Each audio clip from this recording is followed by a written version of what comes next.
Bangladesh supreme court আইনজীবী সমিতির সাবেক নির্বাচিত সম্পাদক আলহাজ গিয়াসউদ্দিন আহমেদ স্যারকে সভাপতির বক্তব্য রাখার জন্য অনুরোধ করছি। আলহাজ গিয়াসউদ্দিন আহমেদ।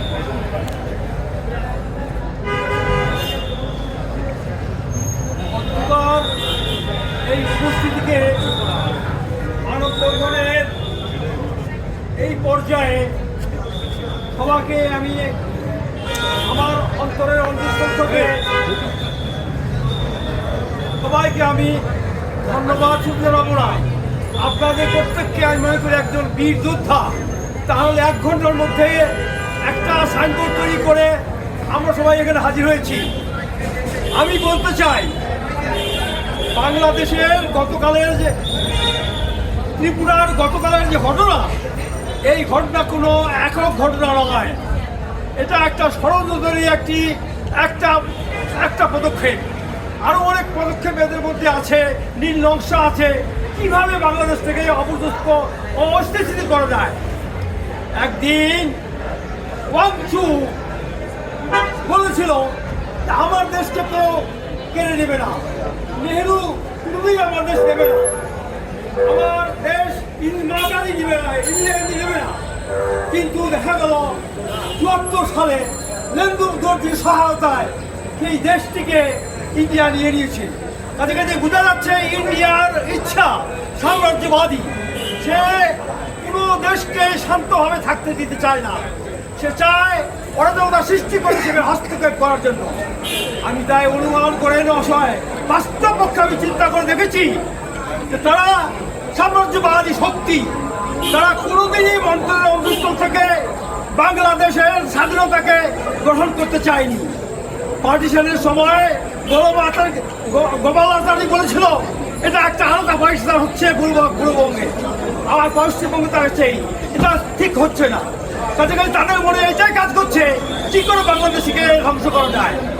আমি আমাদের সরকার মোহাম্মদ ইউনূস সাহেবকে বলতে চাই, যতগুলো রাজনীতি দল আছে সবগুলো নিয়ে আপনি বৃহত্তর আন্দোলন সৃষ্টি করার জন্য, বাংলাদেশের সিমেন্টেড ফোর্স তৈরি করার জন্য একটা আহ্বান জানান।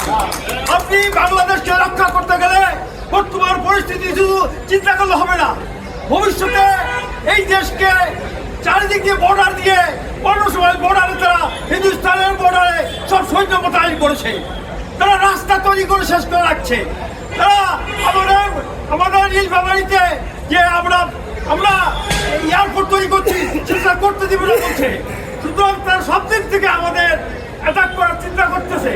আপনারা সবাই চিন্তা করবেন, এই 819 কোটি লোকের এই সরকারের লোকজনটাকে সহজে জমায় করা সম্ভব নয়। কোনোদিনই পারবেন না, বাংলাদেশের স্বাধীনতা কোনোদিন আমি ক্ষমা করতে পারবেন না।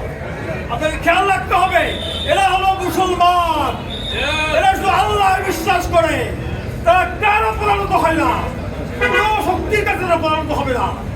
এই পৃথিবীতে তারা এসেছে, এই দেশ শুধু নয় গোটা পৃথিবী জয় করে তারা আল্লাহর নাম কীর্তন করবে। অন্য কোনো জাতি এই জাতিকে, মুসলমান জাতিকে ধ্বংস করতে পারবে না। আমি এই বর্তমান সরকারকে চাচ্ছি একটা শক্ত ইস্পাত খোলস সিমেন্ট তৈরি করার জন্য ব্যবস্থা নেওয়া হোক। জনগণ একত্র হয়ে আমরা আমাদের সোলজারদেরকে তৈরি করব। আমাদের 20 কোটি লোকের মধ্যে প্রত্যেকটা সোলজার হতে হবে, ট্রেনিং নিতে হবে, তারা হলে এই থাকতে পারবো না। প্রত্যেককে আপনার সোলজার তৈরি করবেন। এই সোলজার যতই হোক 1 কোটি সোলজার আমাদের দরকার, তারা হলে এই দেশ রক্ষা করা যাবে না। আমি যাই অনুমান করে নয়, আমি প্রত্যেকে বলতেছি, এটা না করতে পারলে ভবিষ্যতে যে ঘটনা ঘটতে পারে তার প্রতিকার স্বরূপ আমাদের সৈন্য বাহিনী শুধু নয়, পাবলিককে, জনগণকে একত্র করে ট্রেনিং দিয়ে সৈন্য বাহিনী তৈরি করতে হবে। এছাড়া বাংলাদেশকে হত্যা করার কোনো উপায় দেখি না। এই বলে সকলের উপস্থিতি এবং এইটা প্রচার করার জন্য সকল ধন্যবাদ জানিয়ে আজকে সবাই করছি। আসসালামু আলাইকুম ওয়া রাহমাতুল্লাহি। ধন্যবাদ আজকের সবার উপস্থিতি এবং আইনজীবী এবং সাধারণ যারা আছেন এখানে যারা